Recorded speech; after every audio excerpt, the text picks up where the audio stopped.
under oath over how Flint could have lead flowing in its water for almost 2 years. The switch to Flint River away from Detroit was done in April of 2014 to save money, done by the governor's emergency manager in Flint. He testified on Tuesday. He was not told about any dangers. The governor saying career bureaucrats in the state failed, and also on the federal level in the EPA. But at the same time, months of news about brown water, contaminated water with bacteria and E. coli did not cause the governor to ask any more questions. And the EPA silenced its own insider who was raising questions, serious questions about lead last summer. And you did not act when you had the chance. And if you're going to do the courageous thing, you too should step down.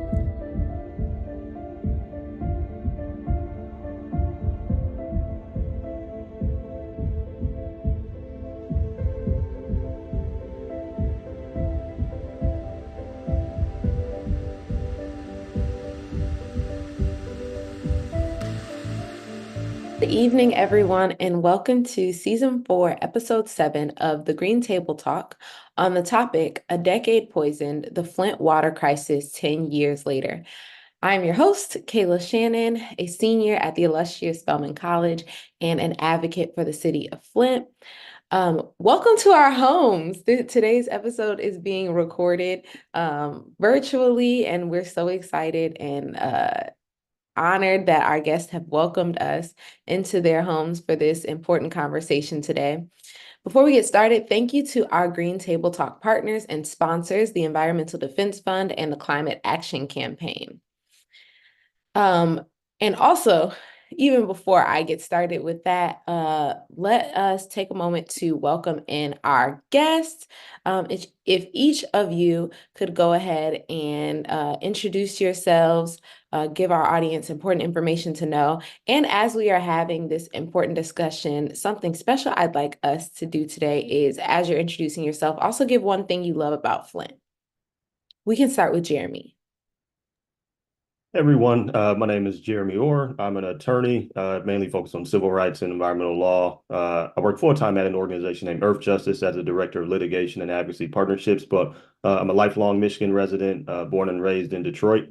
And what I love most about Flint are the people, right? Being a Detroiter, being able to connect with people of similar background and breed and culture. So it's definitely the people. Thank you. And now, Dionna. Hi, everyone. My name is Dionna Brown. I am the National Director for Youth EJ Programs for Young, Gifted, and Green. I'm also a Michigan resident, born and raised in Flint, Michigan. Left to go to college, came back. I graduated from the illustrious Howard University, the best HBCU in the land. And one thing I love about Flint is that we're hustlers. We can make anything, something out of anything. Give us scraps, we'll come out with a feast. Thank you. And last but certainly not least, Ashley. Well, happy Thursday, everyone. My name is Ashley Stroger. I am a proud lifelong Flint resident. I love Flint. Flint will always be home. Proud mother, wife, community activist. I currently serve as the vice chair of the board of directors for Young, Gifted, and Green. I'm also a lead prevention ambassador alum and also an EJ Griot alum. And so I'm excited to participate in this very important panel discussion today. One thing you love about Flint? One thing I love about Flint is that Flint will go with the punches. No matter what you throw at us, we will find a way to make things happen, and we do not leave anybody behind. So that's what I love about Flint. I love that. Thank you so much, everyone, for your introductions. So in April of 2024, this April of 2024 marks a decade since the drinking water switch to the Flint River occurred, which led to the Flint Water Crisis, one of the most devastating cases of environmental racism in modern history. Tonight's panel will include Flint natives who were directly impacted and now currently serve as lifelong environmental justice advocates, along with allies that advocated and continue to advocate for justice for Flint. I want to start by expressing gratitude to each of you for recounting this traumatic experience with us tonight in hopes that we will never experience another Flint water crisis. So starting with Ashley and then Dionna, can you share how the Flint water crisis started and specifically how it impacted you personally as well as your family? Well, to really be completely transparent and honest, at the time that the Flint Water Crisis started, I was not as aware of what was going on in my community as I should have been. I was focused on being the single mom of two, trying to raise two amazing kids, and that was my whole focus. It wasn't until my daughter got tremendously sick around the end of May. So that was probably roughly 4 to 6 weeks after the water was switched over. She ended up spending about 29 days in the hospital. She had a large amount of her right lung removed, and they were saying it was pneumonia at the time.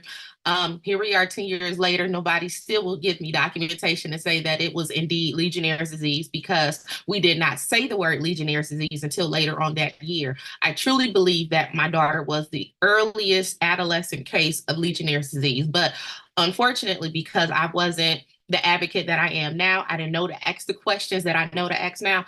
I probably will never get that documentation. But as a mother, you know your child, you know when things are not right.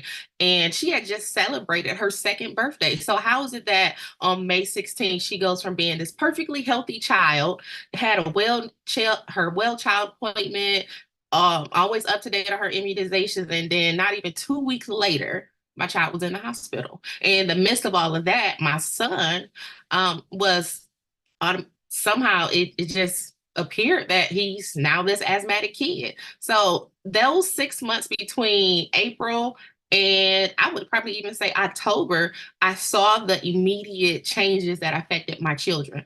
I can't even tell you how it affected me because I wasn't thinking about me at that time. At the time that the water was changed over, my children were 2, and I think my son might have been 3.5, almost 4, but their health took a toll. And the process that it took to get my daughter back on track, that was years of hard work. My son, that was years of doing additional research. I knew nothing about an asthmatic child and everything that could have been going on the inside of his body. I didn't know. I didn't know how his health was deteriorating. Didn't know that my daughter would have this long, lengthy process of rebuilding her health. Imagine a 2-year-old that was bouncing around, doing just fine and developing her language and vocal skills, and then in the hospital for 30 days. Mm. It's like, how? And then as a parent, I'm beating myself up because it's like, what did I miss? I was always an on-top parent. I had a huge support system. I had grandparents, aunts and uncles. And how is it that when I have all the support in the world, this still happened to my children? So it made me wonder, what about everybody else that doesn't have this wealth of support, that doesn't have the resources or the ability to ask the necessary questions? And so that was when my road to advocacy started, because I was trying to figure out what was going on with my children. And fast forward to 10 years later, that wealth of knowledge and that will to have this advocacy level for asking questions and wanting to know why, and always asking why, because that level of trust was broken. That's just a new life. So that's how it affected me. Thank you so much for sharing. And I think you touched on a lot of things that a lot of mothers and parents during the Flint water crisis still dealt with, is having all of a sudden to be the community researcher, as well as the community advocate, as well as the parent, as well as the doctor, as well as, all of these roles that folks were forced to take on, and simply in order to survive from a day-to-day basis, and in order to actually and actively do the work to receive the support necessary from the community and the politicians that were ignoring the issue at that time. Thank you. Dionna? Yeah, so when the Flint water crisis first happened, I was 14, almost 15. And I don't really remember as much, just because I was 14, a freshman at Grand Lake High School, and I didn't go to school in Flint either. So the only time I was exposed to the water was at home, and I didn't drink the water. My mom always bought bottled water and jugs of water. I don't know if she had issues when she was growing up in Detroit with water, but growing up, we always just bought bottled water and jugs of water. So I didn't really learn about the crisis until 2016, where I'm almost 17 years old, a junior in high school. And, that's when the world got put on notice about Flint. So yeah, it was just really tough navigating that. And then I saw myself just being affected as a child. I've always been good at school. One thing I've always been great at is school. I knew that being smart could take me to the places that I am now. So it was so tough for me to focus in school. And, Kayla, going to Grand Blanc, you know how rigorous the curriculum is. I was taking honor and AP classes. So it was just really tough for me to focus. I never had to study a day in my life. And then one day, I can't remember the stuff I learned yesterday. So just going through that and not putting the pieces together until I get to college and I take a course called Environmental Inequality, my senior year of college. That's when I realized, oh my gosh, I must have been affected. Just because I didn't drink the water, but I bathed with the water, I brushed my teeth with the water, my mom still cooked with the water. So I was still affected. I wasn't directly drinking it, but I was still putting it in my body.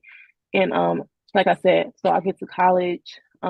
It's 2020. I'm taking this course and I'm learning all about what lead can do to your body. And earlier that year, I lost my grandmother. And like I said, doing that research, knowing that lead can affect every organ in your body, I'm like, oh my gosh, she lost her life to chronic kidney disease. And the role that lead can take on your kidneys is just a horrible effect. And just knowing that that can be connected. And then also with me knowing later in life that I'm dyslexic and have ADHD, I'm like, that's directly connected. No one else, well, other people in my family are, but they don't live in Flint. They didn't have contact with the water. So I'm just putting those pieces together. Like, this is what happened because of the water. And that's not fair to me. I was a child just trying to live my life, trying to go to school. My parents put me in Grand Lake so I could have a better education.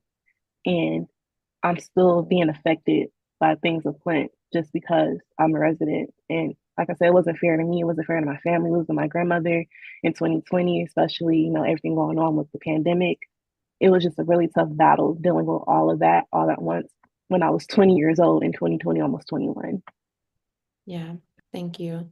And I think something important that you hit on is just the fact that so many of the impacts and the effects of lead in the body, you don't know until they hit, right? And there, I think you spoke about this shortly, Ashley, as well, is just this idea that, like, unless you have a diagnosis and you have the research that evidences and an understanding of the impact of lead in a body, it's really difficult to advocate for yourself in medical settings and even in social settings to be able to say that this is a direct impact of the environmental injustice that I'm facing. And a lot of families and youth dealt with that during that time is and are still dealing with, because we're only 10 years past, and there will continue to be long-term effects from the lead that some people haven't even experienced yet. And so that's really important for the audience to know. For Jeremy, as a supporting attorney during the Flint water crisis, what are some patterns that you recall from impacted Flint community members? Yeah. I mean, I think one of the things about my experience with Flint was I experienced from a few different capacities, being an attorney and living in Detroit, living here in Michigan, just up the road from Flint. I remember I first kind of experienced it from friends in 2013 and kind of 2014, right? Who have been, talking about the building of a new water system, and then ultimately the switch in 2014. And at the time I was in law school, and I just remember friends kind of talking about the issues and how they were feeling, and the water, right, and some of the ailments they started to experience. And one of the things they kept coming back to was, we're being told, right, the water's fine, right. And then I finished law school and I become an attorney, and I become an attorney about about around the same time that the crisis actually hits and it's declared an emergency. And then I'm working on the Flint Water Crisis from that capacity as an attorney. And then a few years later, I joined Natural Resources Defense Council and had a chance to support the litigation team to replace all the pipes. So this whole time I'm interacting with community residents and I'm seeing all the different things. But the main theme that stands out to me more than anything was just disinformation and misinformation. And I think Ashley mentioned it, right, when talking about her child, right, knowing that it was probably Legionnaire's disease, but nobody would confirm that. Nobody would tell you that, right? And that was just across the board, right? Whether it was people getting sick and them telling you it's some low level of pneumonia, right? Or people's water making them itch and rash up and telling you it's something in your home, right? It's maybe your faucet or it's maybe your filters or something like that. I think that main theme had been disinformation and misinformation and quite literally outright lies, right? If we're being quite honest, right? by your leadership, by your elected and appointed officials, particularly at the state and federal levels during this time, right? And I think that's the thing that continued throughout, as I mentioned, all those different experiences, even during my time at NRDC working on the settlement, right? Just constant lack of clarity and misinformation from appointed officials who were supposed to be tasked with protecting us and ensuring that we have safe, clean water. Yeah. And that in so many ways served to perpetuate and sustain the crisis. And that is the difficult part, or one of many difficult parts when you consider the situation is the switch was made a decade ago. The news didn't report, and the news and the government didn't have an understanding or even recognize that an issue had actually occurred until years later. So imagine that within months, Ashley's family, for example, was experiencing the impact of this switch. And it took years for them to even begin to recognize this as an issue. I mean, you talk about gaslighting at a national level.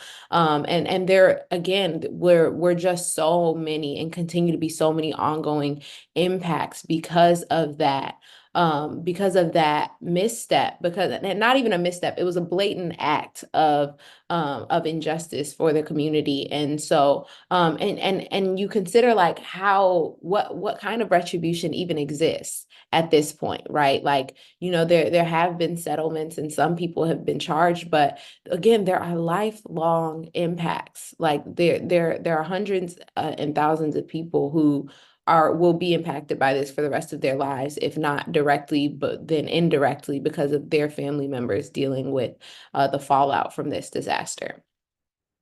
So while there is always a focus on lead poisoning with the Flint water crisis, there were 12 deaths reported due to Legionnaire's disease. Starting with Dionna and then to Ashley, what are some additional chronic and lifelong physical and mental health issues that people impacted by the Flint water crisis are experiencing? So you have neurological disorders, you can have cognitive defects, development delays, and learning disabilities, especially in children.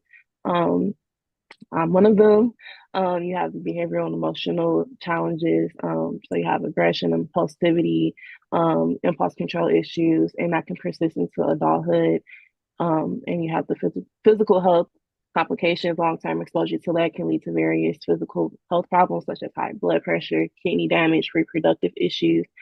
And that one I really take offense to, knowing that lead can affect everyone's reproductive organs, not just women but men as well. And I'm at childbearing age now, so if I do want to have kids, I don't plan on having kids, but if I do want to have a kid with my husband one day, I know it might be a challenge just because we are all exposed to this problem that could have been avoided.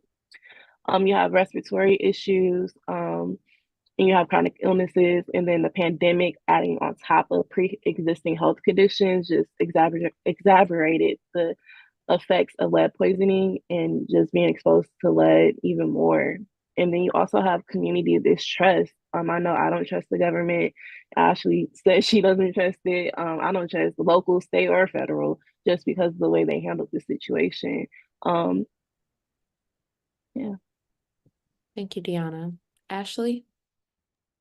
I think the only thing I would add on to everything that Dionna said, because she certainly hit it right on the nail, is just peace of mind is always disturbed. There is no way to really give me peace of mind when it comes to water. It doesn't matter what state I'm in, what county I'm in. I will never trust a water fountain again. And the fact that my older two children, because now I'm a mother of four, during the water crisis, I only had two. My children will not use a water fountain because they know from a young age, oh, it's not good, it's not clean. There could be something wrong with it. It might make me sick. And so even with my 2 and my 4-year-old, they weren't even a speckle in my eye during the water crisis. But here we are now.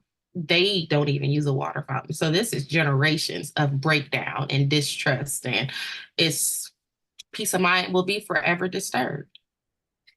Yes. Because no amount of lead is healthy for the human body. Like it's really important to know, especially because in certain narratives, they will speak about, well, you're below this level, and according to the EPA, such and such and such. And well, actually, there are other cities that experience this level of no amount of lead is healthy for the human body, like period. And so of course there would continue to be fallout, and then further to you all's point, when you think about the lack of trust, and there's already such high levels of disillusionment and distrust with the federal government, with the federal, state, and local government, just due to other overlapping political issues and struggles that especially Black, brown, and marginalized communities experience.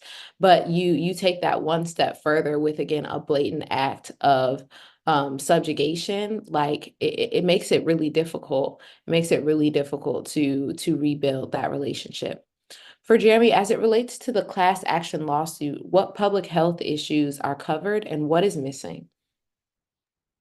Yeah, I think even as I start off with the class action lawsuit, right? Because there were a lot of lawsuits going on, right? You had the Safe Drinking Water Act lawsuit to replace all the pipes. You had a number of these, civil lawsuits that were eventually consolidated into, one big case and ended in this settlement. And then you had the criminal lawsuits, which, I imagine we'll get to later. The thing about the civil lawsuit, I'll preface by saying, that was just mentioned, like there is no level of repair to fix the psychological, emotional, and even physical damage and trauma that the people of Flint experienced, right? So there is no amount of money, right? With that said, there was a $600 million lawsuit that, personally to me still feels inadequate, right? When you look at split up among the people of Flint who are impacted by it. But anyway, you have the $600 million settlement that includes a few different things, right? It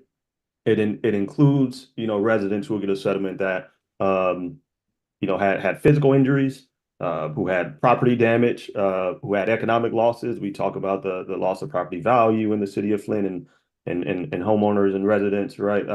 But additionally, it did include an amount of money set aside for particularly children, right? Children impacted by lead poisoning, so that they receive like the necessary medical support in the perpetuity, right? As mentioned, right, a lot of the issues that children, face who ingested this water, you won't see for years down the line, right? Until they get to certain developmental points and you're able to fully evaluate where they are. And the other piece of that is educational support for children, as well as they approach those developmental markers, and you're able to see that there needs to be some additional medical and health support. So a portion of that settlement has been set aside for long-term care for children, which is so important, so important.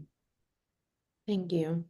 Um, Research found that after the Flint water crisis, fertility rates decreased by 12% among Flint women and childbirthing people, and that the fetal death rates increased by a staggering 58%.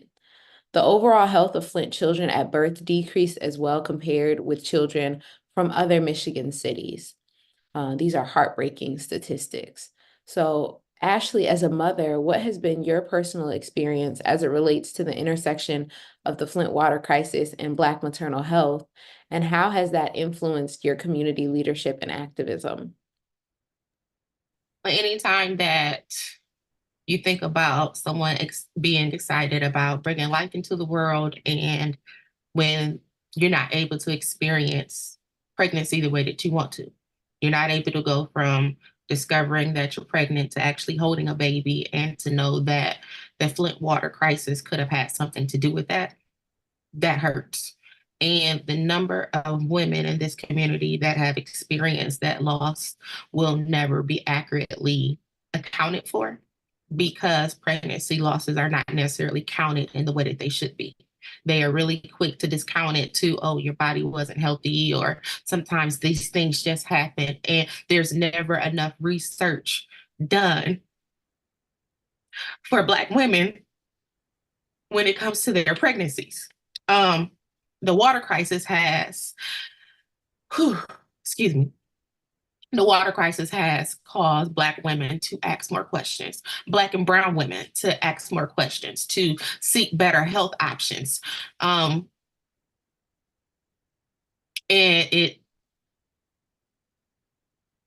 heartbreaking because we have to fight so hard when it comes to us being in the doctor's office, and we come across as the angry Black woman because we're not happy with the answers that we're given, because we're trying to just see what can we do to make sure that our bodies are as best as or as healthy as possible. We're not always given the right resources or the right support compared to our counterparts, because our health is not as important to others as it should be. So it causes us to fight harder.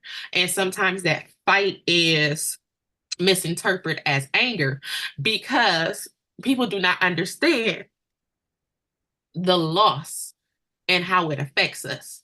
And I sit here and I'm very thankful for the 4 kids that I'm able to have. But I know that there are women out there that did not get that chance, and the water crisis stripped them from that. And it's not fair. It's not fair. How has that influenced me as a community leader? The tears that hit my face, they're my motivation to keep fighting for those that don't have a voice and that feel like they can't be heard. And it pushes me to fight harder for everybody else, not just here in the Flint community, but across the nation. It has to be an ongoing conversation. We recently just celebrated Maternal Infant Health Week, and it should be more than just a week. That is an everyday conversation, because imagine if Black and brown moms were properly supported, the influx of beautiful lives our communities would have. So our communities were stripped and generations were affected because we were put on a back burner. So that's the reason why I keep pushing. That's the reason why I ask questions. That's the reason why I work every day to make sure that people know that if you don't speak up for yourself, you will never be heard. Thank you so much, Ashley. And you think about the way that Black maternal health is fraught with struggles and issues in the medical system already. The quote unquote average mom, Black mom, or a childbirthing person is faced with a plethora of issues immediately, just based on the systemic biases that exist in our medical community. And so you think about that compounded by a Flint water crisis, and further compounded by a pandemic that happened within that same decade. There are so many issues and struggles that are facing Black, brown, and marginalized birthing people in the city of Flint. And it's very important to bring attention to it. But then also, I just want to bring attention to, in the midst of that, how I lately I've been repeating, like, folks from Flint are built for tough. Like, and it's something that will always amaze me. It continues to amaze me on an ongoing basis, that from this situation where the odds were stacked in every way imaginable, so many people of the city banded together and found within them a type of strength that Black and brown communities have continued to carry and to show up with throughout generations. And so I just so deeply appreciate the work that you and so many other advocates in the city are doing to reclaim our power, the power, which, let me be clear, in reclaiming, that still existed within community members, even in the midst of the Flint water crisis, but to reclaim our power from the political and social perspective. It's been incredibly admirable to watch. Jeremy, from a legal perspective, why do you think it was so critical for child and maternal health to be prioritized in the Flint water crisis settlement? Yeah, I think it builds on what Ashley is getting at, right? Which is that children and maternal health, particularly of Black women, are at much higher risk, disproportionately higher risk than other communities as it relates to environmental degradation, right? And whether it's air pollution, water, hazardous waste, you name it. But as we specifically talk about lead, we know that our communities are more than twice as likely to be impacted by lead, and the people most susceptible to that are our children and pregnant persons, right? And I think that's the part that we've been able to see and do get more research. Now it's all types of research and data after the major crisis, after the fact, right? But these aren't things that our community that we didn't know ahead of time, right? As was mentioned, we know how Black people, in particular women and children, are treated within the U.S. healthcare system, right? We know the battles and fights they have to go through. Anecdotally, we knew that, right? But now we're seeing the data show not only is no level of lead safe, right? But it's vastly critical to protect children and protect development through maternal health. And I think the importance of that being in a settlement is to be able to say and show moving forward, as we think about how laws are enforced, as we think about the implications of the rules and policies and laws that we create to protect our water quality. We need to be doing that with the lens of who is most directly impacted by it. And as we know, that is women and children in particular, Black women and children. So having the case and the settlement and some of these other cases, acknowledge who was impacted by it, will hopefully, right, carry over for in the perpetuity for years to come to show that continued resources, continued enforcement, continued policies and protections will protect those most vulnerable to it. Yes, and I appreciate what you've said about what the settlement will cover as far as the supports for the educational needs as well as the health needs for young people. I hope, and I haven't read the details of the document, but I hope that it will also cover opportunities for the social advancement of these young people who have faced and as Dionna mentioned, like continue to face such behavioral impacts or effects from the Flint water crisis, many of which are nuanced and will require ongoing community support and resources to be made available that recognize their holistic needs. And so I again just echo an appreciation for the work that you all are doing to support and advocate for those in the margins of our society. After the Flint water crisis, a study by the University of Michigan found that there was a 9% increase in the proportion of students with qualified special educational needs when compared to similar districts. Additionally, math achievement for school-aged children declined. Dionna, being a child during the Flint water crisis, while you spoke about how you were personally impacted already, share how you have still defeated all odds and how you are working on the ground locally and nationally, to keep Flint youth at the forefront of environmental justice. Yay.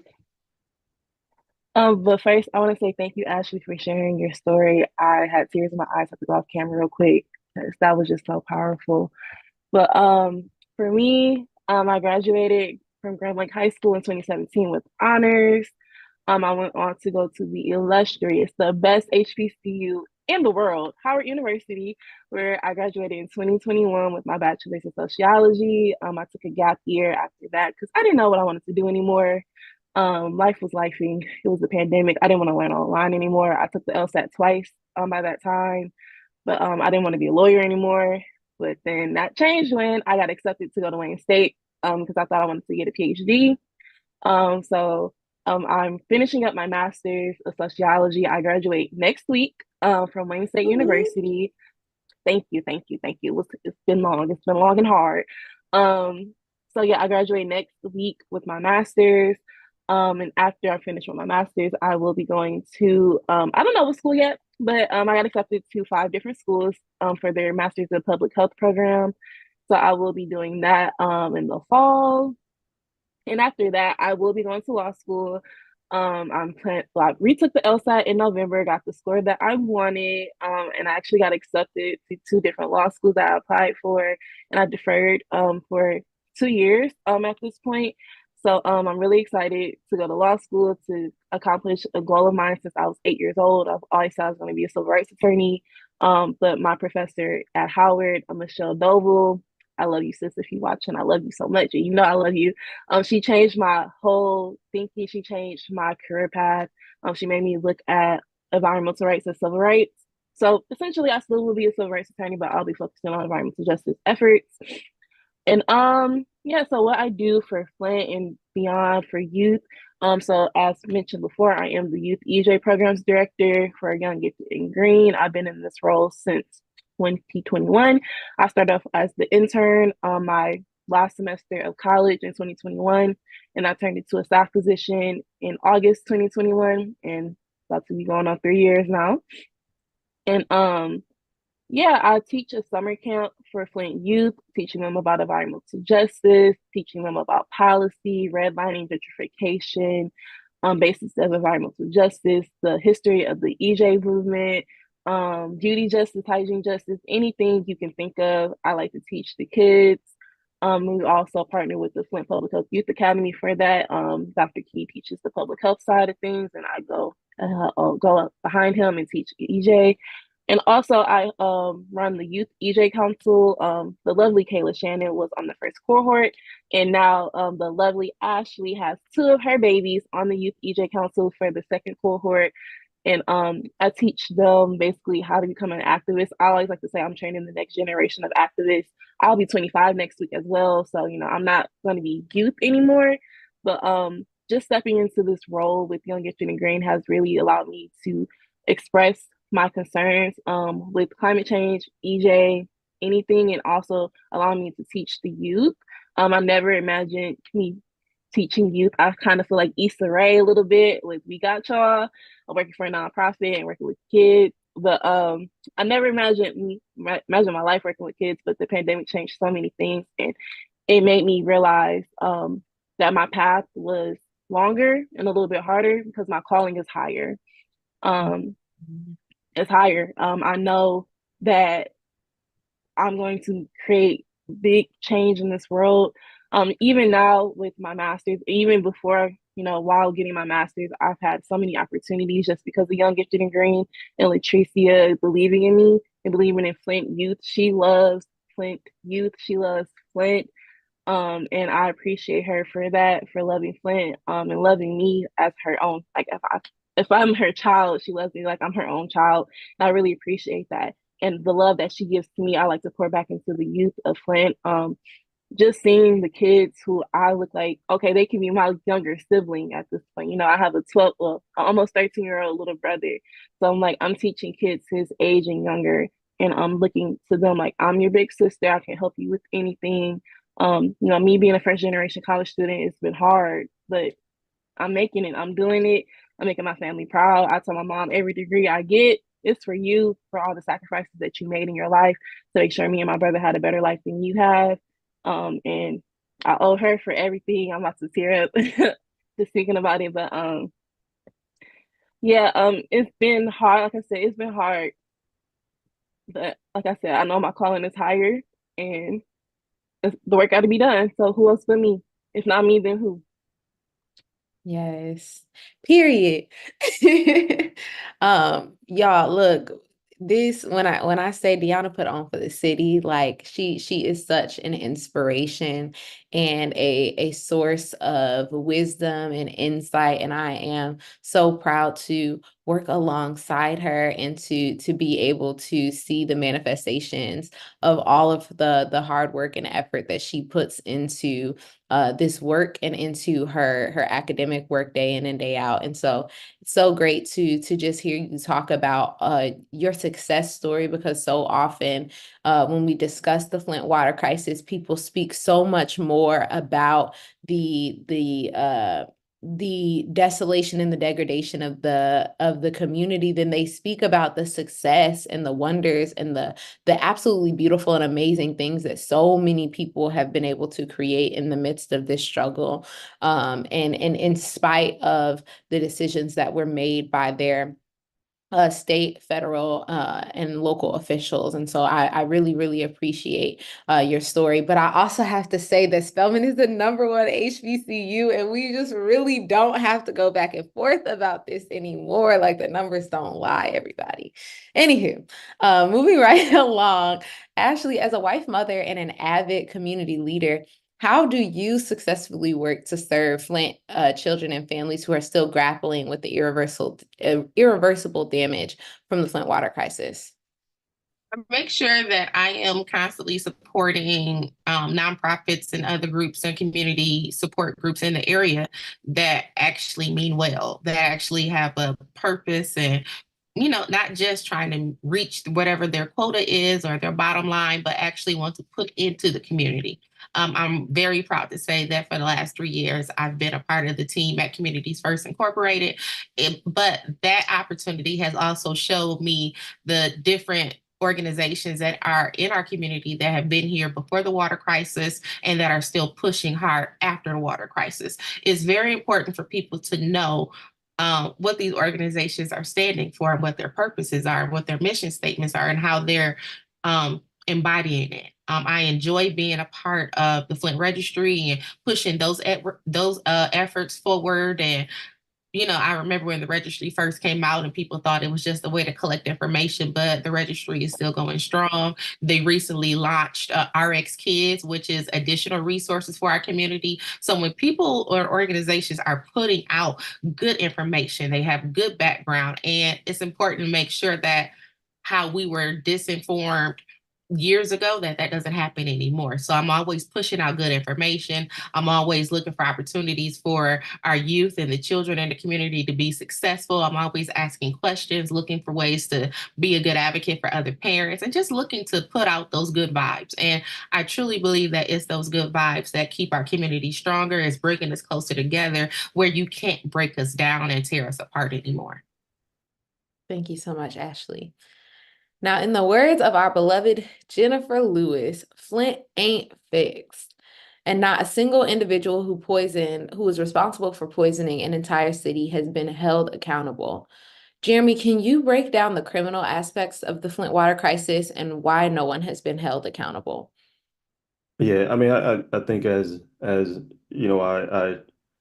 hear you all talk, right, and hear about like your experiences and your resilience, right? I still always go back to like the fact that we should have never, and you all should have never been put in this situation, right? But for not only what feels like negligence, but the intentional decisions that were made knowingly to harm an entire city, right, an entire community. And the most frustrating part of all of this is just there's been almost no accountability, right? There's been, attempts to remedy this through money and through fixing the infrastructure, right? But the fact that you have so many people who are deeply engaged and deeply involved in this crisis, cause this crisis, not be held accountable is frustrating on so many levels for me. So I absolutely know it's frustrating for you all. And just, for a little background, as kind of with those civil lawsuits, there were a ton of lawsuits going on.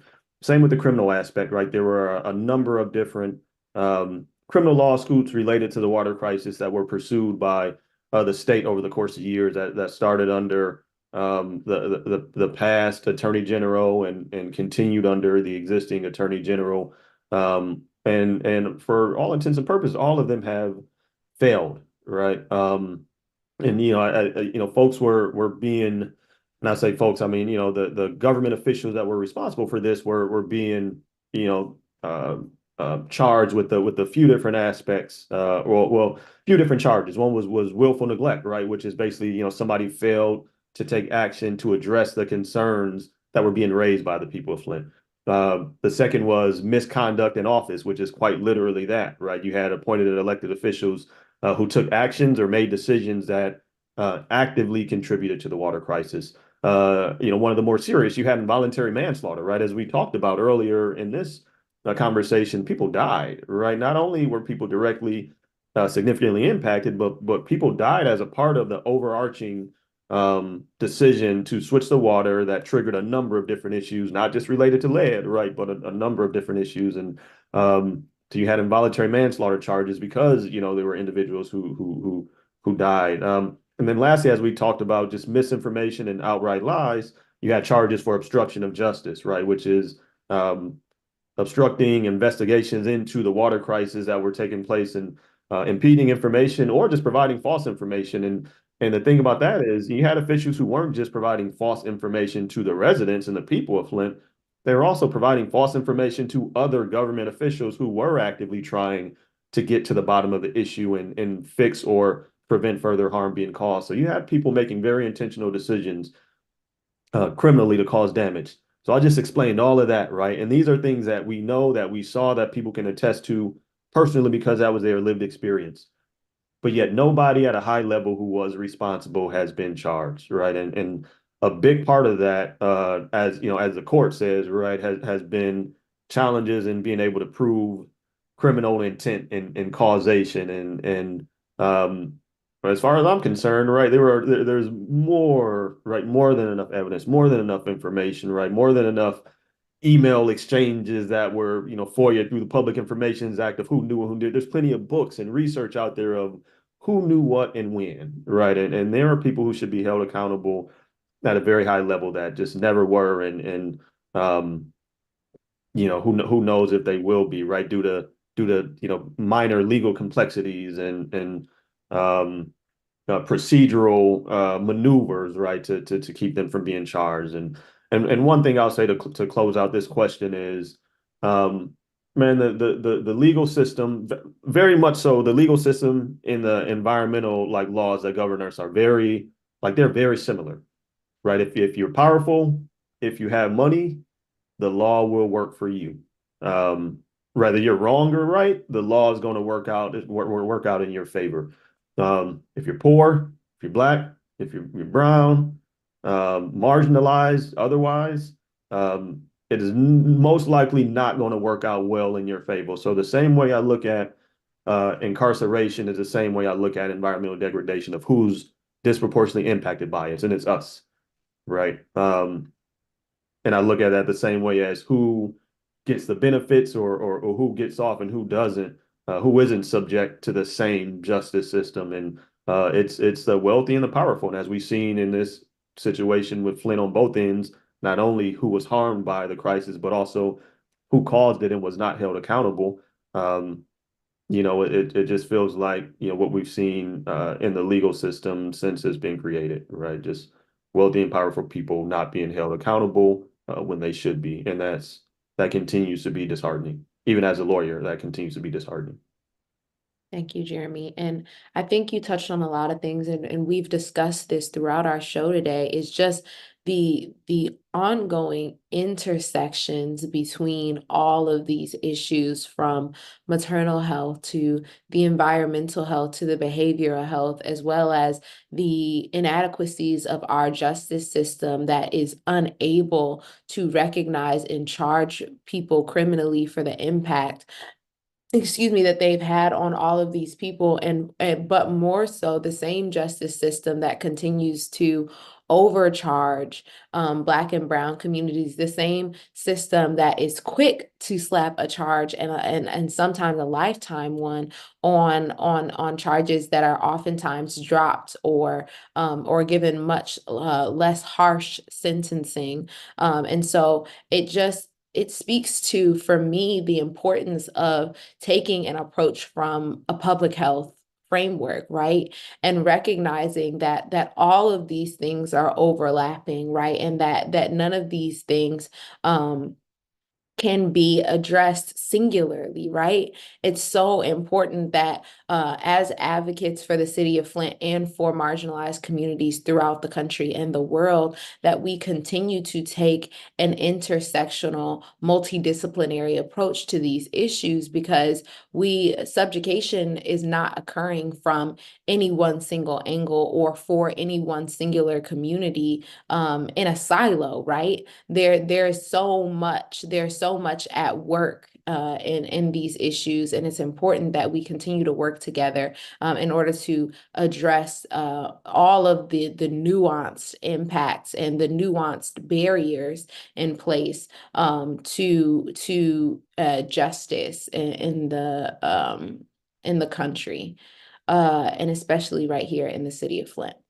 So Ashley and then Dionna, how has this lack of accountability impacted the culture of distrust in the Flint community at large, which I will say already existed prior to this crisis?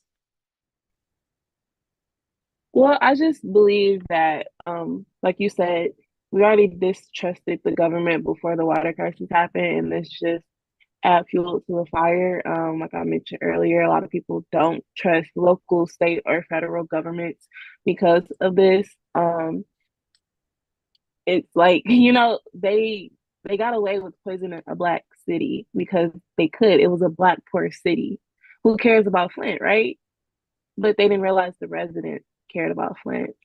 So I see it as they got away with it because no charges are brought against them. The AG dismissed all charges and said they will not be pursuing any more charges for all the people who were involved in the water crisis and switching the water.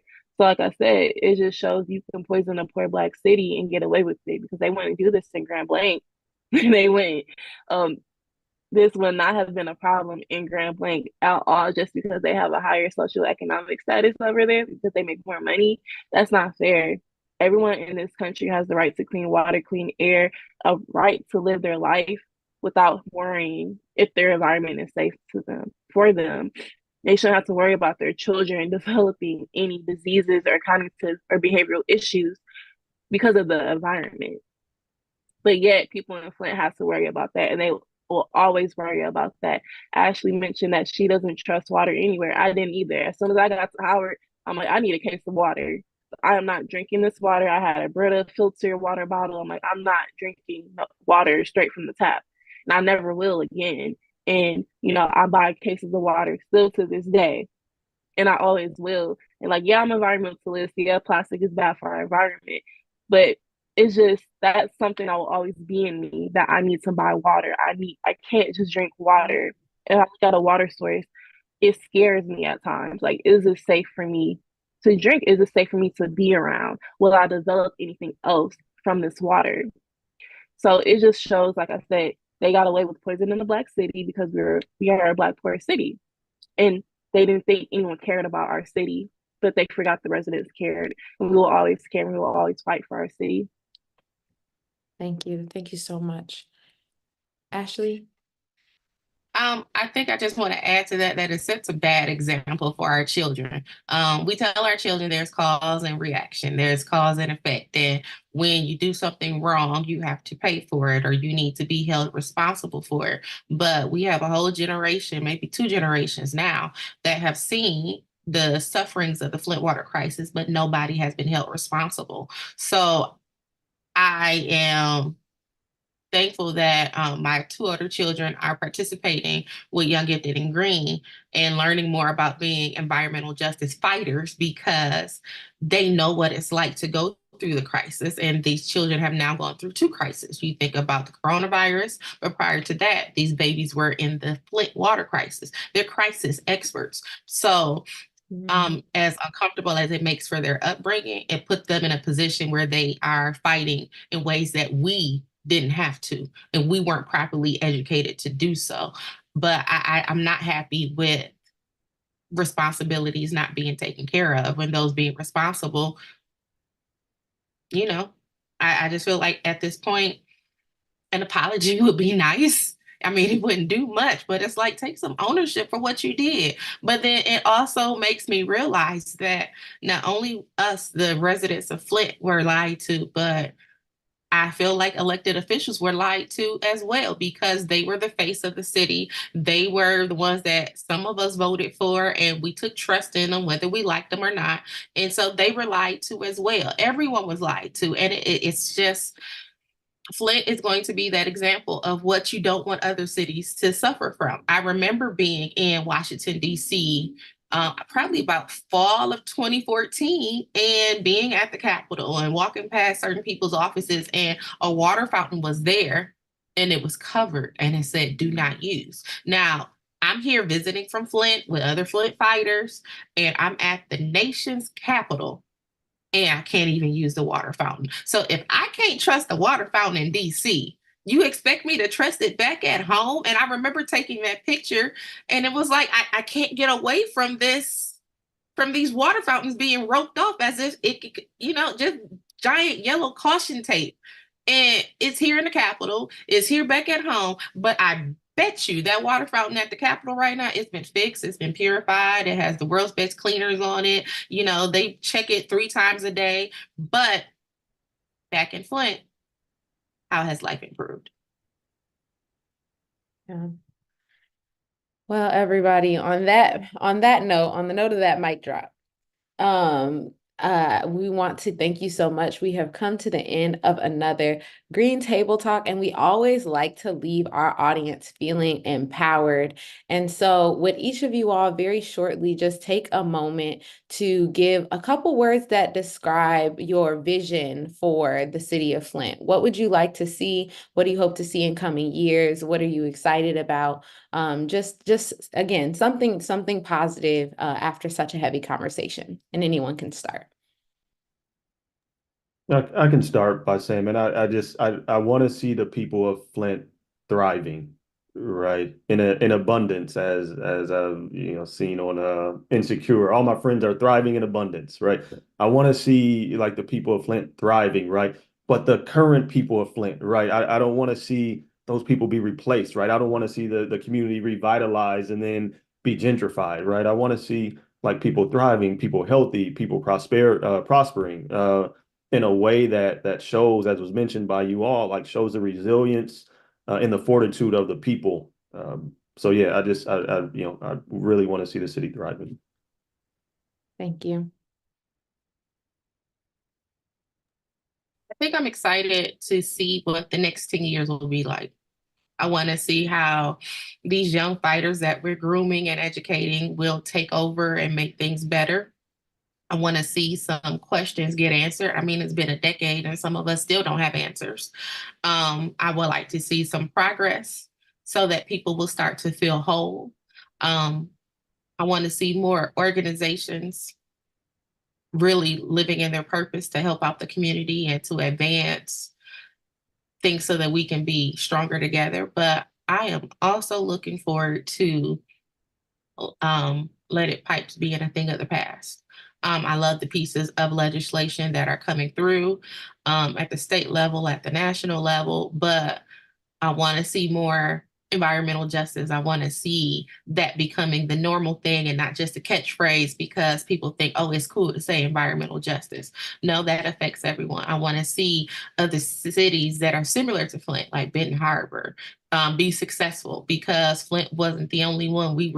I think we were probably just the loudest one. We were the loudest because we were hurt. And I will never compare our hurt to the hurt of other cities, but I just felt like we weren't heard. And it's because of our suffering that other cities were heard louder. They were heard faster. They were made better faster.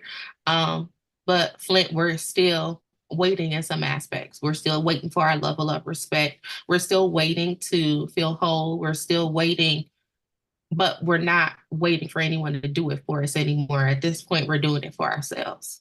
So I'm always going to be proud of my hometown. Flint will always be home, and I'm excited to see what the next 10 years will bring us. And I'm excited to see how Flint will continue to get better. Dionna? I want to see more community organizers come together and work together. We're all working for the same thing in the city, and I want us to use our resources together and make a collective whole to make the city better. But I also want the city to be at peace. I'm tired of fighting. I am. I'll be 25 next week. I've been fighting for 10 years at this point. I've been working since I was 16. I'm tired. I want us to be at peace. I want to be able to come back home because I don't plan on staying in Flint my whole life, but I want to come back home to my family And I want them to be at peace. They don't have to worry about anything. Everything is taken care of for them. They don't have to worry about environmental justice issues. They don't have to worry about financial issues. I want the city to be better and be at peace for everyone. Thank you, Dionna. Well, thank you all so much for joining us for today's episode of the Green Table Talk by Young, Gifted, and Green.